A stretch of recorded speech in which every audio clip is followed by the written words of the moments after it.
We've previously learned that Newton's laws are some of the most important laws in all of physics. Well, Newton's laws also make an appearance when we're learning about rotational motion, specifically Newton's second law, which is the mathematical law of the three. We learned when we were learning about translational motion or linear motion that the net force acting on an object is equal to the object's mass times its acceleration. Well, as we're looking at rotational version, we learned the rotational version of force is torque. So, the rotational version of Newton's second law starts out with the net torque acting on an object. We also learned that the rotational equivalent of mass is the moment of inertia. And we know the rotational equivalent of acceleration is the angular acceleration. So, in rotational form, Newton's second law says that the net torque is equal to the moment of inertia times the angular acceleration. This law will be important to use in both concepts and problems. Let's take a look at a problem that uses this law. In this example, a cyclist, also happens to be a physics-loving cyclist, is out cycling for a day when she decides to take a break. She's traveling at 15 miles per hour, which is pretty fast as far as cycling goes.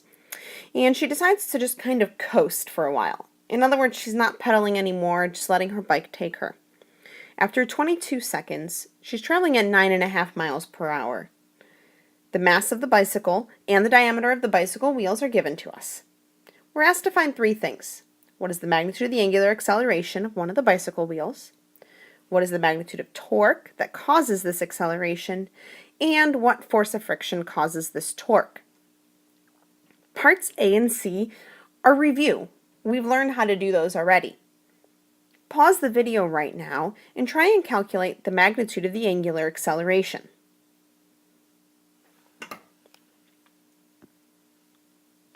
You should have found that the magnitude of that angular acceleration is equal to 0.32 radians per second squared.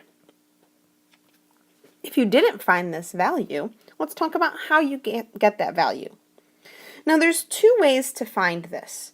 You could start by finding the rotational equivalent of the two speeds that are given to you, and then using one of the rotational kinematics equations to find the angular acceleration. You could also use a linear kinematics equation to find the linear acceleration and then transform that and calculate the angular acceleration. I'll stick with the latter format since I think it's just a bit easier. I'm going to use the equation that says that acceleration is equal to a change in velocity divided by time. And we know change always means final minus initial. The final velocity is 4.2 meters per second, and the initial is 6.7 meters per second. We know that it takes 22 seconds for this acceleration to occur. This gives an acceleration of 0.11 meters per second squared. Now technically that would be negative, but since we're only worried about magnitude, I'm ignoring the negative sign that I find from my calculator in doing this problem. Next, to find the angular acceleration here, I would use the equation that angular acceleration is linear acceleration divided by the radius. So I have my linear acceleration, 0.11 meters per second squared. The problem tells me that the diameter of a bicycle wheel is 700 millimeters. Two things to note about that. First of all, our unit. Since linear acceleration is in meters per second squared, we need our radius to be in meters. 700 millimeters is equal to 0.7 meters. The second thing to note is that the problem says diameter, and we need a radius. So it's half that, or 0.35 meters. When I divide 0.11 meters per second squared by 0.35 meters, I end up with an acceleration of 0.32 radians per second squared. Again, it's important that this is a positive number due to the fact that it asked for the magnitude, not the total overall. We don't care about direction here. Let's move on to part B. That's the portion that uses Newton's second law.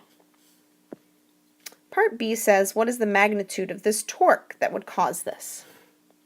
to do that, I'll say that net torque is equal to the moment of inertia times the angular acceleration. Now, this is where you have to think a little bit. What type of shape is a bicycle wheel? We know it's round, so that means either a cylinder or a sphere. And it's not really a sphere because it's not a big ball. It's not really three-dimensional like that. So the cylinder is the best option. And if I look at my equation sheet or that handy moment of inertia chart, I find that the moment of inertia for a cylinder could either be mr squared or 1/2 mr squared, depending if it's hollow or solid. Once again, thinking about it, a bicycle wheel is typically not solid. So we'll stick with the hollow cylinder, which can also be used for a hollow ring, and we find that the equation is mr squared.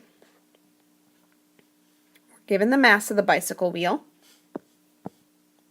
it's 2.6 kilograms.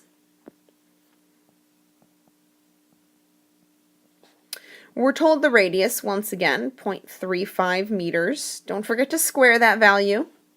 And we've already calculated that the angular acceleration is 0.32 radians per second squared. This yields a torque of 0.10 Newton meters. Just a quick thing to point out. We know that a Newton is a kilogram meter per second squared. And if I look at my units from what I've multiplied out here, I have that kilogram. I have meters squared per second squared. Remember, radians go away when you multiply anything by them. So those units do check out. Just something to point out. Part C then asks what force of friction causes this torque. Well, the force of friction is the only thing causing the tire to rotate, so the net torque is equal to the torque caused by the force of friction. Now, we have a different equation for torque. We know that torque is equal to force times radius times the sine of theta. And since this is friction, that force is friction there. So that force of friction is equal to the torque divided by r sine theta. I'm going to draw a little diagram here so that we can kind of figure some things out about this. So there's my bicycle wheel. Not a perfect diagram, but who cares? And we know that friction is acting at the point where the bicycle wheel comes in contact with the ground. And depending on which way this bicycle wheel is moving, friction is either to the right or to the left. It doesn't really matter which one. We'll say that it's to the right in this instance. We also know that the radius goes from the axis of rotation to the point where the force is applied. In this case, the axis of rotation is at the center of my wheel, and the point where that force is applied is on the ground, as shown here. So the radius would look something like that. So looking at those two, I know that the torque must be 0.10 Newton meters. I know that the radius is the same as the radius of the tire, 0.35 meters. And the angle between those two vectors, if they were to be placed tail to tail, like so, is 90 degrees. When I plug this into my calculator, I end up, once again, paying attention to sig figs, with 0.32 newtons this time. Even though that answer looks the same as the answer to part A, thanks to sig figs, it is actually a bit different if you don't do any rounding. So 0.32 newtons is my answer here. Hopefully this helps you understand this concept a bit more.